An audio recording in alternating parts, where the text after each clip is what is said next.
Dear students, history का जो 10th class का हमारा पहला लेसन है जिसका नाम है rise of nationalism in Europe. Rise of nationalism in Europe, Europe में राष्ट्रवाद का उदय। अब इस लेसन में है क्या कि यूरोप में कैसे जो है मोनार्कियल सिस्टम के खिलाफ, मोनार्चिस के खिलाफ, किंग्स के खिलाफ लोग खड़े होते हैं और एक नेशन स्टेट बनाने की या ऐसे कहें एक डेमोक्रेसी बनाने की तरफ आगे बढ़ते हैं। और उनके लिए उन्हें किन किन चीज़ों का सामना करना पड़ता है या किन हालातों में ऐसा होता है, इसका ही अध्ययन करना है हमें इस लेसन में।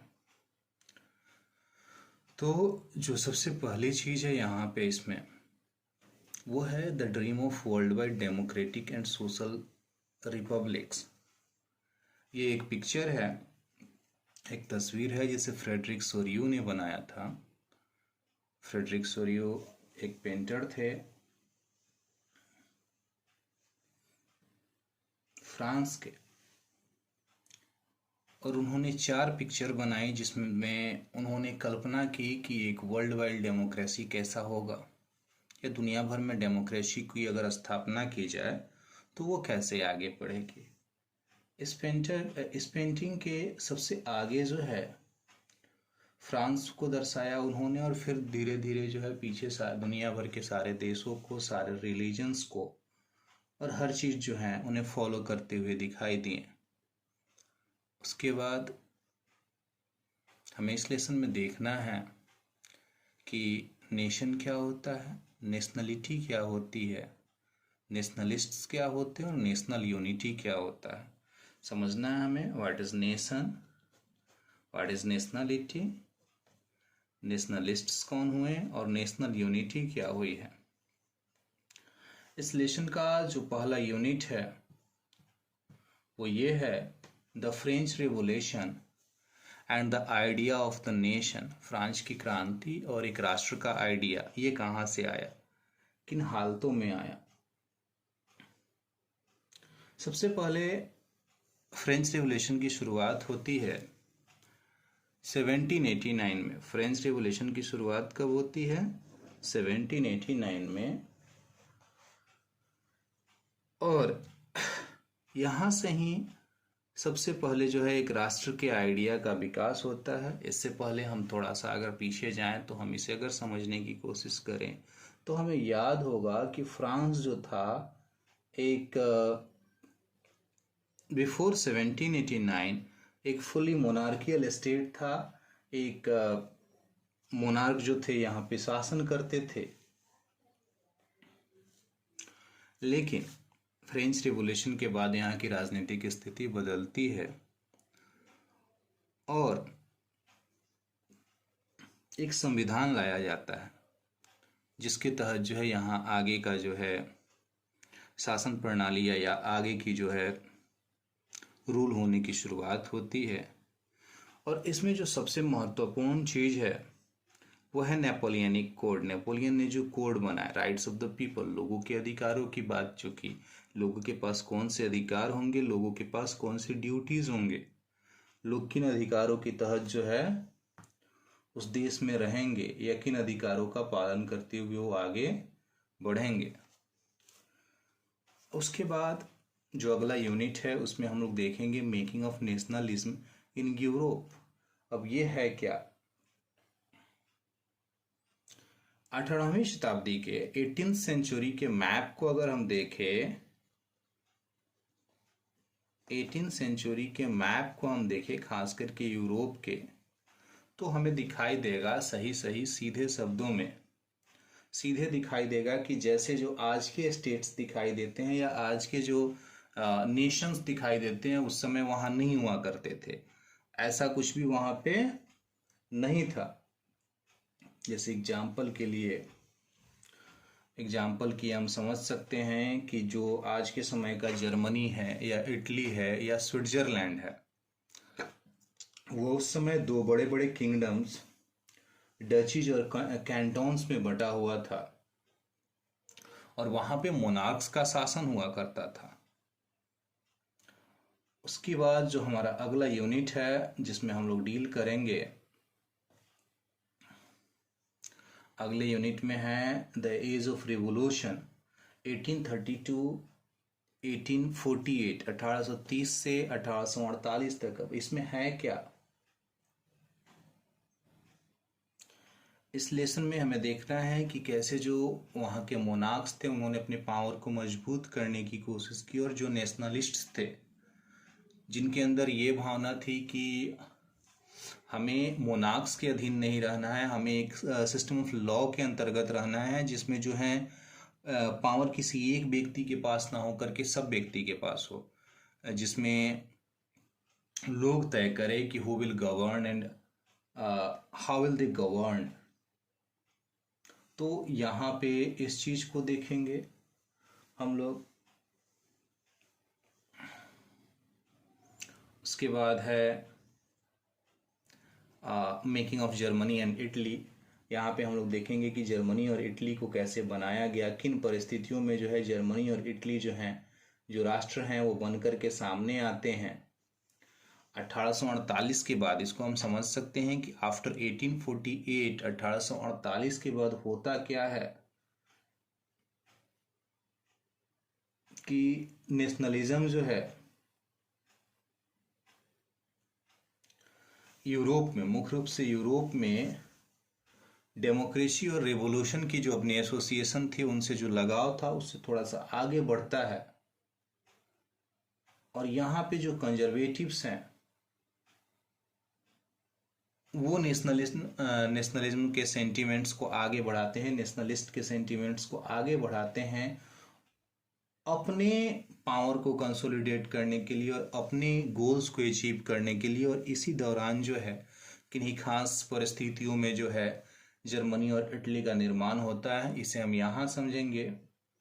अगला यूनिट है हमारा विजुअलाइजिंग द नेशन, नेशन को समझना।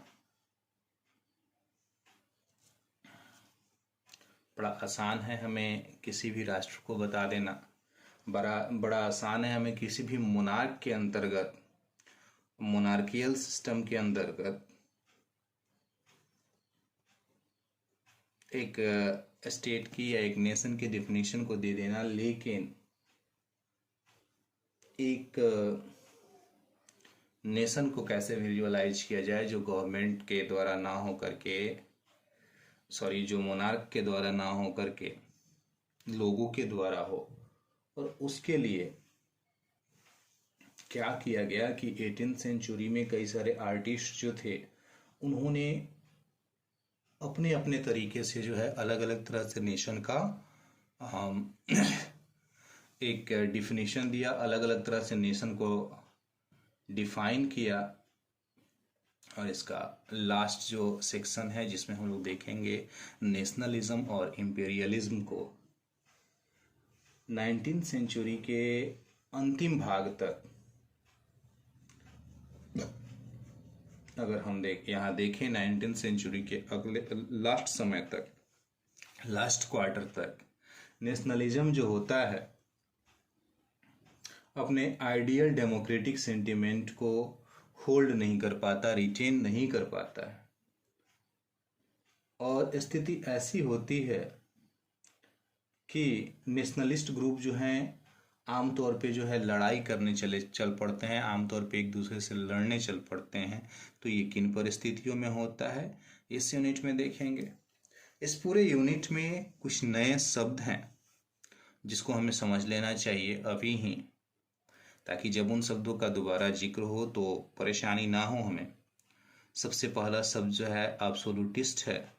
इसका मतलब हुआ अ गवर्नमेंट और अ सिस्टम ऑफ रूल, एक सरकार या रूल का एक system that has no restraints on the power exercised, जिसका अपने पावर के ऊपर कोई काबू नहीं होता, उसकी जो मर्जी हो वो करे।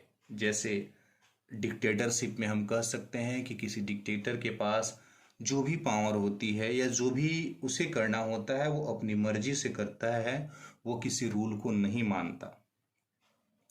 हिस्ट्री में एब्सोल्यूटिस्ट जो टर्म है वो एक मोनार्कियल गवर्नमेंट के एक ऐसे फॉर्म को दिखाता है जो सेंट्रलाइज्ड था, मतलब एक ही जगह से होता था, मिलिटराइज था, मिलिट्री के अधीन होता था, और रिप्रेसिव होता था। वहाँ लोगों की भावनाओं का कोई कदर नहीं होता था, लोगों की भावनाओं को दबाया जाता था।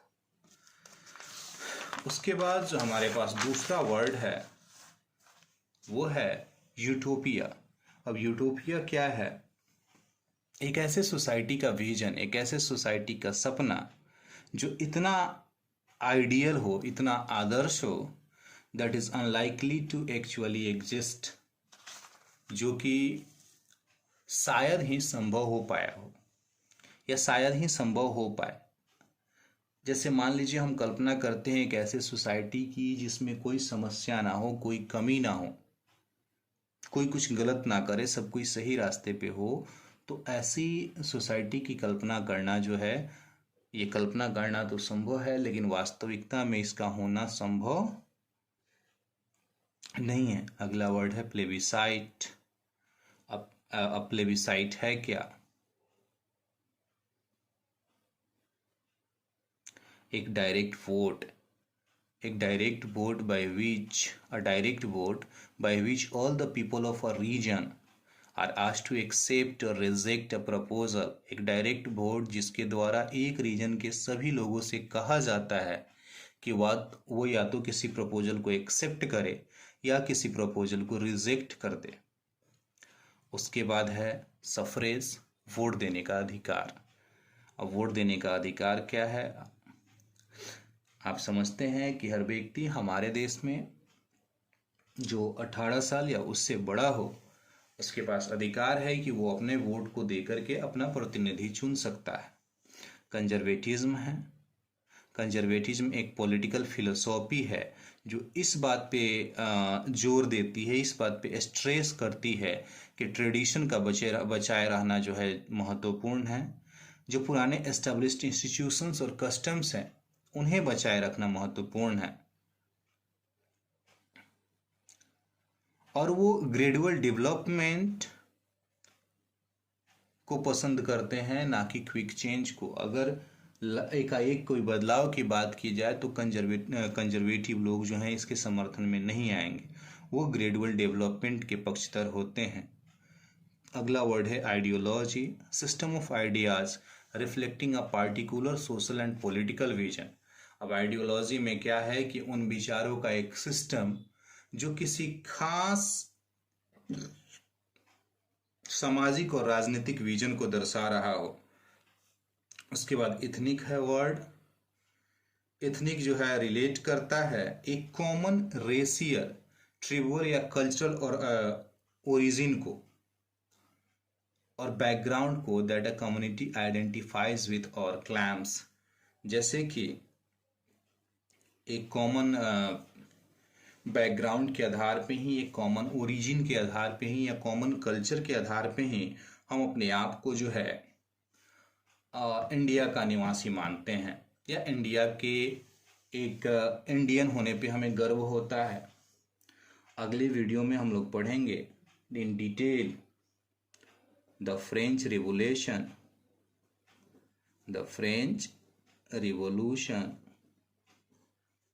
And the idea of the nation. अगले वीडियो में इस चीज़ को हम लोग डिटेल्ड में देखेंगे। Thank you.